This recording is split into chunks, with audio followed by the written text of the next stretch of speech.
اخیری خبره کوم. امام ابو حنیفه رحمت الله علیه درس ته ناست دی او زما عزتمندو د قرآن او حدیث درس کې لګیا. دغه دوران کې زما عزتمندو یو ګین د محفل ته راوغورځېدو. ماشومان د لوبې کوي، محفل ته ګین راوغورځېدو. نو امام صاحب خپل درس او تدریس کې پدې کې یو ماشوم را منډه چې وکړ او امام صاحب درس روان واپس لاړ. بل ماشوم را منډه چې او امام صاحب درس واپس لاړ.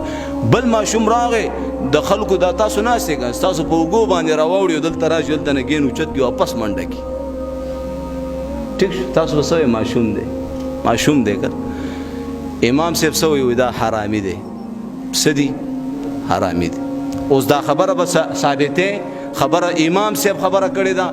زما عزتمندو 80 کروڑ عوام امام ابو حنیفہ نام ہی کافی ہے.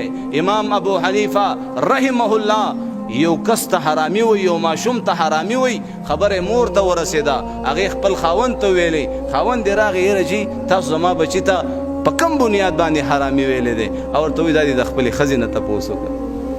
نو زما عزتمندو چې ښځې نه معلومات وکړو ښځې ورته وایي او که نه سړیه و یو ورځ چې کوم دی زمونږ دا ګاونډیان چېرته تلي وو او موږ کره خمبیره ختمه شوې وه او زه بره کوټې چت ته وختلم او هغه کور ته ور واوړېدم او هغې نه مې خمبیره راخیستې وه او هغه خمبیره چې کوم دی ما په وړو کې واچوله او هغه روټۍ زما د دې بچي خېټې ته تلې هغه روټۍ لاړله د هغې وجې نه دا دومره نحوست جوړ شولو.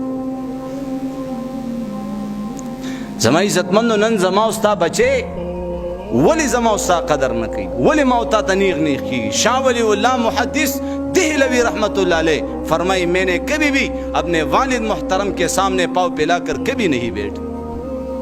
انشاءاللہ د خپلو بچو ته ادب تربیت خو زما عزتمندو حلال روزي خپلو بچو خېټه دا خېټه د حرامو نه زما عزتمندو پاکه صفا مړ شه. بچی دې د لوږې د لاسه مړه شي ښځه دې مړه شي حرامو ته چې کم دی نږدې ورنشي. حرامو سره نفرت زما عزتمندو کوه. همیشه د پاره د حرامو نه ځان ساته. یو طرف ته 10 روپۍ دي بل طرف ته 10 لکه روپۍ دي. 10 روپۍ حلال دي 10 لکه حرام دي. تا دې قسم وای 10 روپۍ واخله 10 لکه لته ورکه لرې کا. د حرامو نه حسد زما عزتمندو ډېر خطرناک دی. حرامو سره چې کوم اولاد پیدا شوی دی دا اولاد به ستا د سر قاتل جوړیږي ستا د سترګو یخوالی نشي جوړېدی.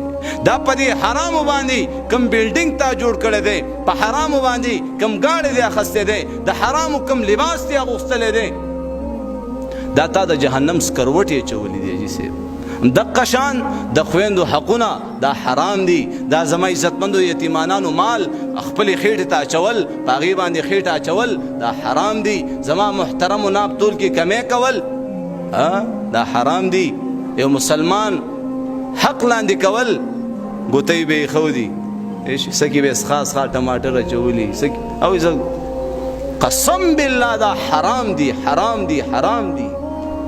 کور ته دې حلالې پیسې رانوړي حرامې دې راوړي. دا ښځه دا به تا سره به جنګونه کوي دا به تا سره